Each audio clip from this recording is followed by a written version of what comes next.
चुनाव आयोग की जो भूमिका है ये बहुत अजीब है कि देश के प्रधानमंत्री और मुख्यमंत्री के हिसाब से आप चुनाव का कार्यक्रम बनाते हैं। जब मोदी जी उद्घाटन कर लेंगे तो तारीखों की घोषणा होगी, जब योगी जी उद्घाटन कर लेंगे तब तारीखों की घोषणा होगी, जब उनके लिए सुविधाजनक नहीं होगा तो अयोध्या का चुनाव नहीं होगा, जब उनके लिए सुविधाजनक नहीं होगा तो तारीखें यूपी के उपचुनाव की बढ़ा दी जाएंगी। ये चुनाव आयोग पे गंभीर सवाल है जो उन्होंने तारीखें उत्तर प्रदेश के उपचुनाव की बढ़ाई है, नंबर 1। दूसरी बात, अखिलेश जी से बहुत ही सार्थक और अच्छी बातचीत हुई।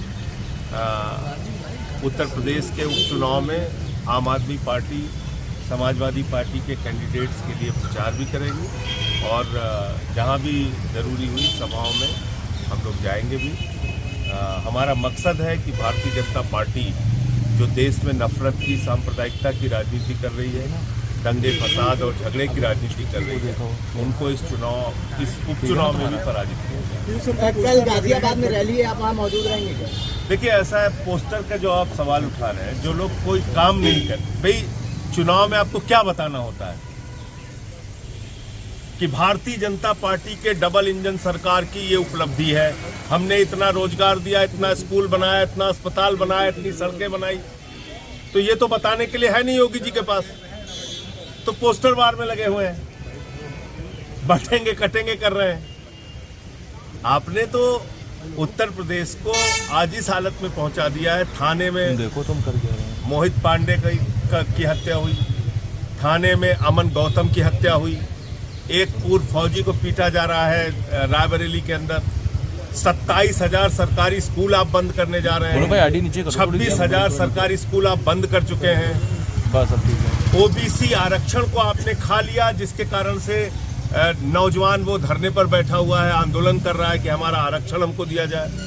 तो ये पार्टी देश के संविधान को, आरक्षण को, लोकतंत्र को खत्म करना चाहती है। बड़ी लड़ाई ये है और इससे ध्यान हटकाने के लिए जो आप पोस्टर की बात कर रहे हैं, ऐसे पोस्टर निकाले जाते हैं। ना इस देश का दलित, पिछड़ा, आदिवासी, अल्पसंख्यक इनके किसी भी नारे में फंसने वाला नहीं है। सब मिल के बीजेपी को हराएंगे। जो कह रहे हैं ना बटेंगे, तो दलित, पिछड़ा, आदिवासी, अल्पसंख्यक बिना बटे बीजेपी को हराने का काम करेंगे। पोस्टर में ये सरकार हिंदू जाति बटेंगे तो बांग्लादेश जैसे कटेंगे, इस तरीके की। देखिए, ऐसा है, हिंदू किसको मानते हैं? ये रामनाथ कोविंद जी को हिंदू मानते हैं?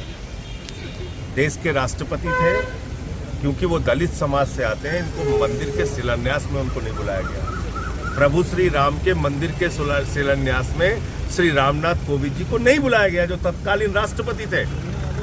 मौजूदा राष्ट्रपति श्रीमती द्रौपदी मुर्मू जो आदिवासी समाज से आती हैं, मंदिर के उद्घाटन में उनको नहीं बुलाया गया। किसको हिंदू मानते हैं ये? अखिलेश यादव जी एक मंदिर में चले गए पूजा करने पत्नी के साथ, तो उसको धुला गया गंगा जल से। किसको हिंदू मानते हैं ये लोग? इनके हिंदू की परिभाषा क्या है? 100 साल हो गए आरएसएस को बने हुए। एक दलित और पिछड़े का नाम बता दीजिए जो आज तक आरएसएस का प्रमुख रहा हो। एक दलित और पिछड़ा मैं पूछ रहा हूं आपसे, 100 साल के अंदर। तो हिंदू किसको मानते हैं? बीजेपी वाले किसको हिंदू मानते हैं? पूछिए उनसे।